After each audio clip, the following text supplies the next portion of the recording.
आज इस वीडियो में हम आपको नारायण नाले के भीषण युद्ध के बारे में बताएंगे, इसलिए वीडियो को अंत तक जरूर देखें। नारायण नाले का युद्ध मुगल बादशाह अकबर की सेना और गोंडवाना की रानी दुर्गावती के बीच हुआ था।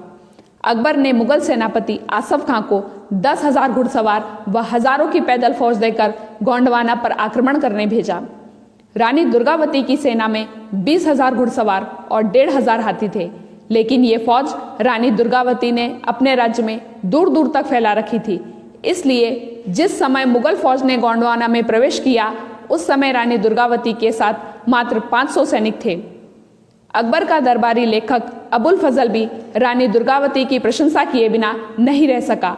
उसने अकबरनामा में लिखा है कि रानी दुर्गावती के सेनापति आधार सिंह ने रानी से कहा कि मुगल फौज से जीतना मुश्किल लग रहा है, इस खातिर बादशाही मातहती कबूल कर लीजिए। इसके जवाब में रानी ने गरज कर कहा कि बदनामी भरी जिंदगी से तो इज्जत की मौत बेहतर है। रानी दुर्गावती ने मुगल फौज के आने की खबर सुनकर जल्दबाजी में आसपास से सेना बुलाई। जैसे तैसे 2,000 राजपूत और कबीले के लोग इकट्ठे कर लिए। अपने सामंतों की सलाह मानकर रानी दुर्गावती ने तुरंत हमला न करके तैयारी के साथ हमला करना उचित समझा। रानी दुर्गावती अपनी फौज समेत अपने राज्य की पश्चिम पहाड़ियों में गई और उत्तरी पहाड़ियों से बाहर निकली। रानी ने अपना पड़ाव अपने राज्य के पूर्वी भाग में स्थित नराई में डाला। नराई एक ऐसा मुश्किल स्थान था जहां पहुंचना और वहां से बाहर निकलना मुगलों के लिए मुश्किल था। नराई चारों तरफ से ऊंची पहाड़ियों के बीच में स्थित था, जहां एक तरफ गौर नाम की एक नदी बह रही थी और दूसरी तरफ नर्मदा नदी। आसफ खां ने दमोह में पड़ाव डाला और रानी का पता लगाने के लिए फौजी टुकड़ियां भेजी, लेकिन रानी का कोई पता नहीं चल पाया। आसफ खां ने गढ़कंटगा की बस्तियों को जलाना व लूटमार करना शुरू किया, जिससे रानी का पता लगाने में वह कामयाब रहा। आसफ खां ने खुद ना जाकर अपनी आधी से ज्यादा फौज नायर बहादुर और अक मोहम्मद के नेतृत्व में भेज दी। वह खुद तोपों के साथ बाद में रवाना हुआ। रानी दुर्गावती के पास इस समय तक 5,000 की सेना इकट्ठा हो चुकी थी, जिनमें बैस, बघेला राजपूत, कुछ चुनिंदा राजपूत वीरांगनाएं, गौड़ व कबीले के आदिवासी सैनिक थे। अकबर के सेनापति आसफ खां के नेतृत्व में मुगल सेना द्वारा रानी दुर्गावती के प्रदेश में प्रवेश के बाद रानी के सामंतों ने रानी को सलाह दी कि मुगल फौज इसी ओर आ रही है, इस खातिर किसी दूसरे स्थान पर चले जाना उचित होगा। रानी ने कहा, विजय या वीर गति। मुगल फौज नराई से कुछ ही दूर थी तो रानी ने हाथियों के फौजदार अर्जन दास बेस को लड़ने भेजा, जो कि बड़ी बहादुरी से लड़ते हुए वीर गति को प्राप्त हुए। नराई तक पहुंचने का रास्ता सकरा था। अबुल फजल लिखता है कि रानी दुर्गावती ने जिरह बख्तर पहना और हाथी पर सवार हुई। रानी ने अपने फौज से कहा कि जल्दबाजी ना करें।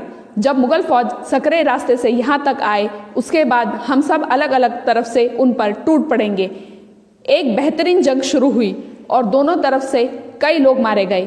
300 मुगल मारे गए और रानी ने इस लड़ाई में जीत हासिल की। रानी ने भगोड़ों का पीछा किया। अबुल फजल रानी दुर्गावती की बहादुरी का कायल था। ये पहला मौका है जब अबुल फजल ने मुगल सेना के लिए भगोड़े जैसे शब्द का प्रयोग किया।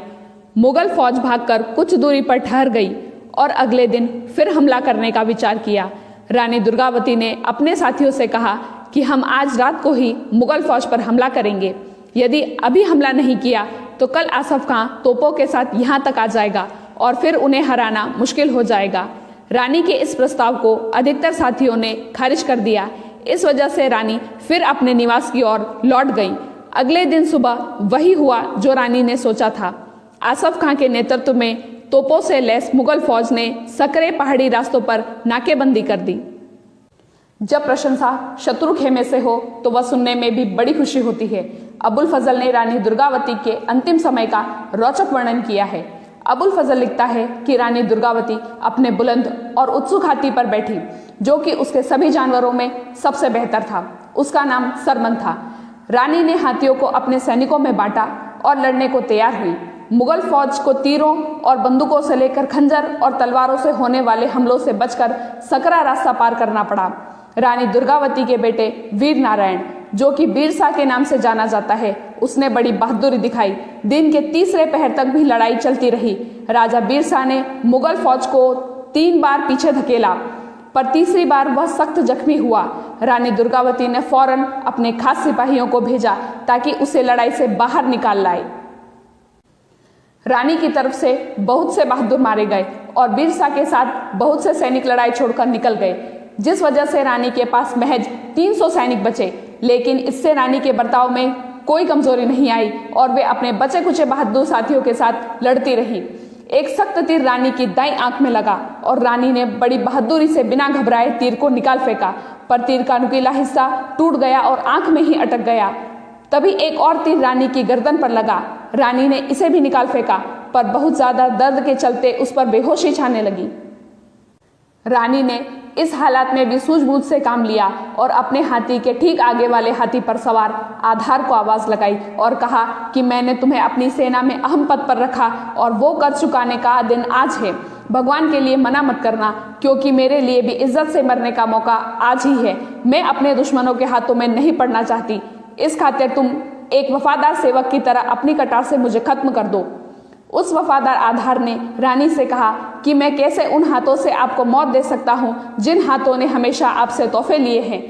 मैं आपके लिए इतना जरूर कर सकता हूं कि आपको इस मैदान से जिंदा बाहर निकाल सकता हूं, क्योंकि मुझे आपके बुलंद हाथी पर पूरा भरोसा है। आधार की बात सुनकर रानी गुस्से में आ गई और उसने आधार को धिक्कार कर कहा कि तुमने मेरे लिए इस अपमान को चुना। रानी ने अपना खंजर निकाला और खुद पर वार करते हुए एक मर्द की तरह खत्म हो गई। इस प्रकार अबुल फजल ने रानी दुर्गावती के अंतिम समय का वर्णन किया। वास्तविकता में रानी दुर्गावती ने स्वयं पर प्रहार इसलिए किया था क्योंकि मुगल उन्हें जीवित पकड़ना चाहते थे। हम नमन करते हैं ऐसी महान वीरांगना रानी दुर्गावती जी